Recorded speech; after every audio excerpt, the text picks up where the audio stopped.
Praise the Lord. Ang pinakamataas na pagpupuri, pagluwalhati, pagdakila ay sa ating pinakamamahal na Panginoon Jesus po lamang.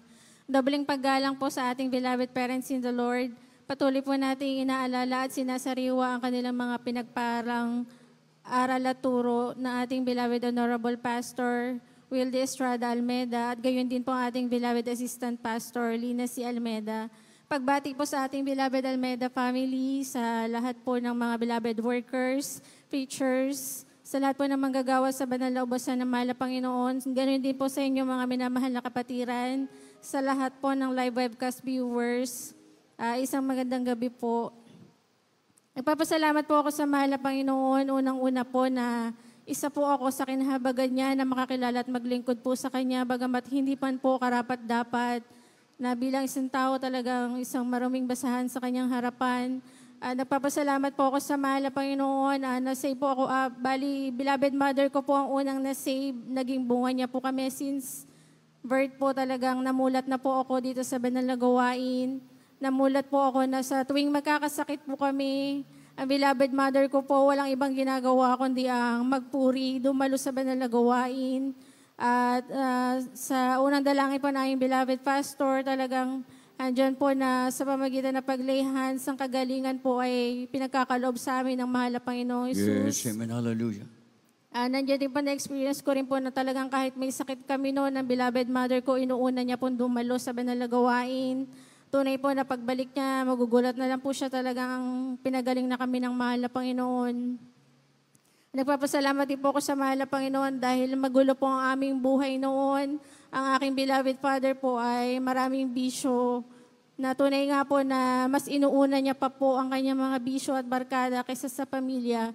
Pero nagpapasalamat po kami sa mahal na Panginoon dahil sa patuloy po na paglilingkod ng aking beloved mother dahil ang payo po sa kanya na beloved Mama Dear po noon na dahil nga po noong time na yun nahihirapan na po ang aking beloved mother, ang payo sa kanya na beloved Mama Dear na huwag mong iwan ang iyong beloved husband, magpatuloy ka dahil darating ang time, kahit gaano katigas ang puso ng aking beloved father, darating din daw po ang time na maglilingkod din siya sa mahal na Panginoon. Yes. Tunay po na talagang tapat at totoo po ang pangako ng mahal na Panginoon dahil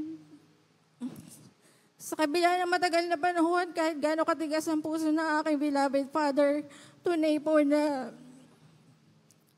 hindi po niya ang puso at talaga naglingkod din po siya sa ating pinakamamahal na Panginoong Jesus.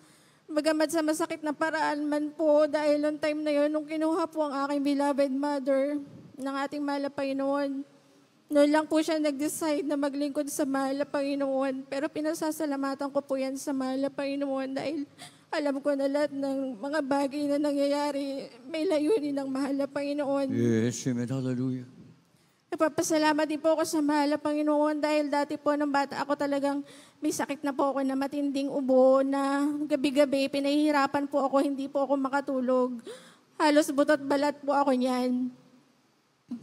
Ang ginawa po ng aking beloved mother dahil ako po hirap na one time po, ay nagpatawag po sila ng manggagawa at ako po ay pinag-pray inilehan sa unang dalangin ng mahal na pastor. Ang kagalingan po ay pinagkaloob sa akin ng mahal na Panginoon at naging children's choir din po ako ng time na yon. Hanggang sa naging youth choir at sa kahabagan ng mahal na Panginoon, ngayon po isang finest choir.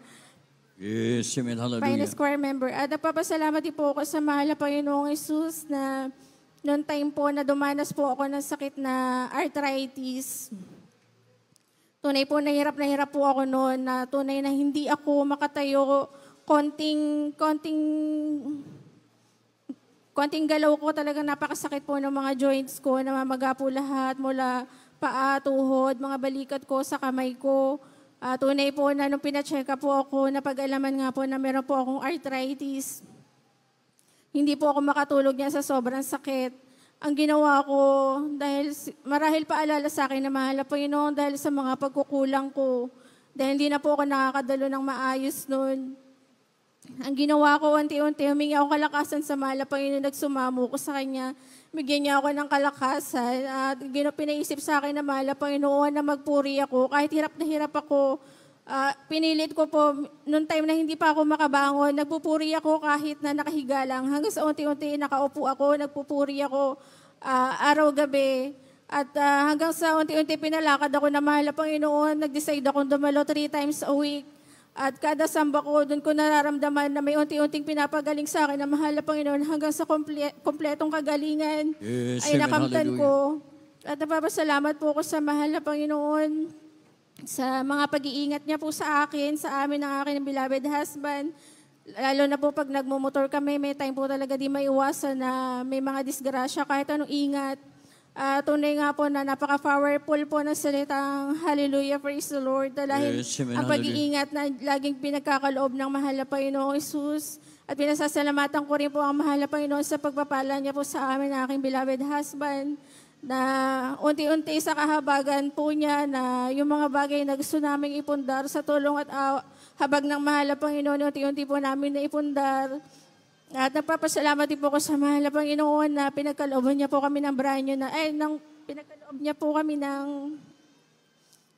motor, na pinagpe-pray po namin na makabili po kami ng motor, ng bagong motor po. Pero sa kahabagan po ng mahal na Panginoon, bagamat second hand lang po yung nabili namin, tunay po na talagang halos parang brand new pa po yan. Yes, amen. Hallelujah. At nagpapasalamat po ako sa mahal na Panginoon sa lahat po ng mga katugunan po ng aming mga panalangin.